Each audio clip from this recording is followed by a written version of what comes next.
मुअज़्ज़िज़ तलबा, क्लास है secondary cell wall. Secondary cell wall क्या होता है, किन किन चीज़ों से ये मिलकर बना है और कहाँ पर ये मौजूद होता है। तो बात करते हैं उसकी डिफिनीशन की। It is formed in the inner surface of primary cell wall. जो सेकेंडरी सेल वाल है ये प्राइमरी सेल वाल के अंदरूनी जानिब ये मौजूद होता है। After the completion of primary cell wall, secondary cell wall developed and the cell has stopped expanding.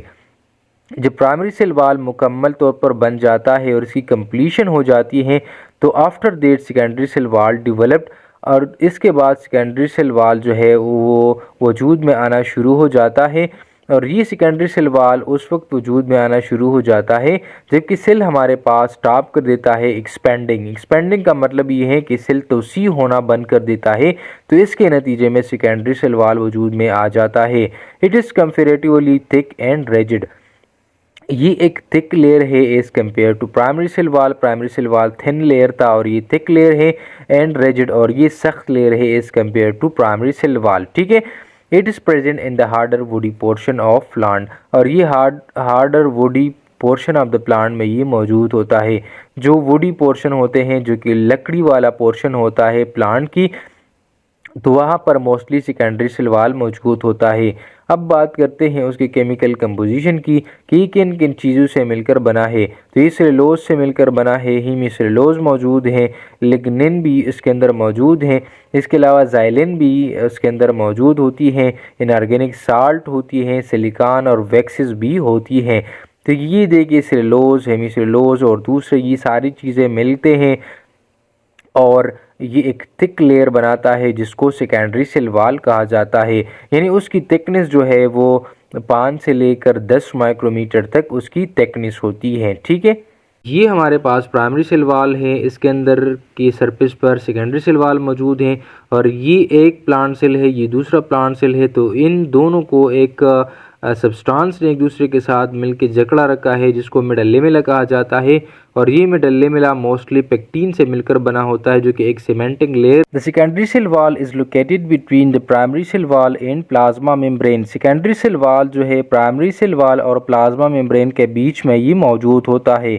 It is in elastic, ये इन इलास्टिक लेयर है। इन इलास्टिक का मतलब ये है कि इसके अंदर कोई लचक मौजूद नहीं है। ये लचक क्यों मौजूद नहीं है? ये इसलिए मौजूद नहीं है क्योंकि सेकेंडरी सेल वाल एक थिक लेयर है, क्योंकि उसके अंदर बहुत सारी चीज़ों की कंपोजिशन मौजूद है, जैसे सेलुलोज है, हीमीसेलुलोज है, लिग्निन है, ज़ाइलिन है, इनऑर्गेनिक साल्ट है, सिलिकॉन है, वैक्सेस है।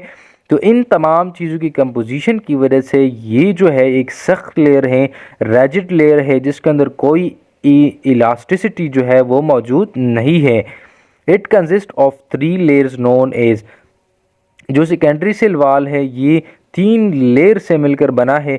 एक S1 है जो कि आउटर लेयर है, दूसरा S2 है जो कि मिडल लेयर है या दरमियानी लेयर है, और तीसरा S3 है जिनको अंदरूनी लेयर भी कहा जाता है। The microfibrils in these layer run parallel to each other but the direction are different in these layer। जो माइक्रोफाइब्रिल्स हैं तो ये पैरेलल अरेंज होते हैं सेकेंडरी सेल वाल के अंदर, लेकिन उनकी डायरेक्शन जो है वो मुख्तलिफ होती हैं। एक की डायरेक्शन एक तरफ होती है तो दूसरे की समत वो किसी और तरफ होती हैं। ठीक है। लेकिन उनकी जो स्ट्रक्चरल वो होती है वो पैरेलल अरेंजमेंट होती है। ठीक है। It provide strength to the cell. ये स्ट्रेंथ प्रोवाइड करता है सेल को। जो सेकेंडरी सेल वाल है ये मजबूती फराहम करता है प्लांट सेल को। इट प्रोवाइड एडिशनल प्रोटेक्शन, और इसके अलावा ये एडिशनल प्रोटेक्शन भी प्रोवाइड करता है क्योंकि ये एक थिक लेयर है, बहुत सारी चीज़ें उसके इर्द गिर्द जमा हो जाती है जिसकी वजह से ये थिक हो जाती है और एडिशनल प्रोटेक्शन के तौर पर ये काम करता है। पेक्टिन जो कि एक पॉलीसेकेराइड है इसके अंदर एब्सेंट है। ठीक है। Pectin is absent. No structural protein और enzymes have been identified. Secondary cell wall अगर हम देखें तो इसके अंदर कोई प्रोटीन्स नहीं है या एंजाइम्स भी हमने अभी तक आइडेंटिफाइड जो है वो नहीं की है कि इसके अंदर प्रोटीन है या नहीं है, एंजाइम है या नहीं है, ये अभी तक आइडेंटिफाइड नहीं है, हमने नहीं देखे हैं। ठीक है। It show low परमेलेबिलिटी।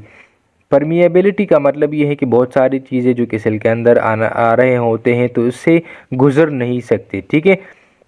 तो फिर ये किस तरह सेल के अंदर चीज़ें आती हैं, सेल से बाहर जाती हैं, क्योंकि सेकेंडरी सेल वाल तो लो परमिएबल है, तो सेकेंडरी सेल वाल के अंदर पिट्स मौजूद है, ठीक है।